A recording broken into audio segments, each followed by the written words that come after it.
আসসালামু আলাইকুম এভরিওয়ান। এটা হচ্ছে কামাঙ্গার 5 মেল বার্ড। যদিও কোনো কারণবশতে তার ফিমেলটা ছুটে যায় আমার বাসা থেকে, আমার লফট থেকে এক কথায়।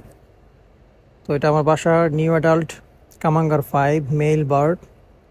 ম্যাসিভ একটা সাইজ ওর, ভালো করে দেখেন পাখা, মাশাআল্লাহ। সব দিক থেকে মিলিয়ে স্বয়ংসম্পন্ন একটা মেল বার্ড। আর তার পাখা হিউজ একটা পাখা দেখেন, মাশাআল্লাহ। সাইজও কিন্তু বিশাল, ভালো করে দেখেন ওর সাইজ কতটুকু বড় সড়ো, আমার হাতের কতটুকু চলে আসে।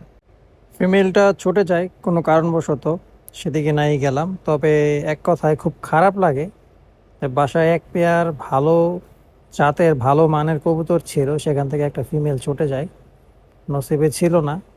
এটাই লেখা ছিল, কি করা যাবে। তো মেল বার্ডটা এখন টোটালি অ্যাক্টিভ হয়ে গেছে। তবে এখনও ওর গায়ের কালার অনেক কিছু চেঞ্জ হওয়া বাকি আছে। ও দেখতে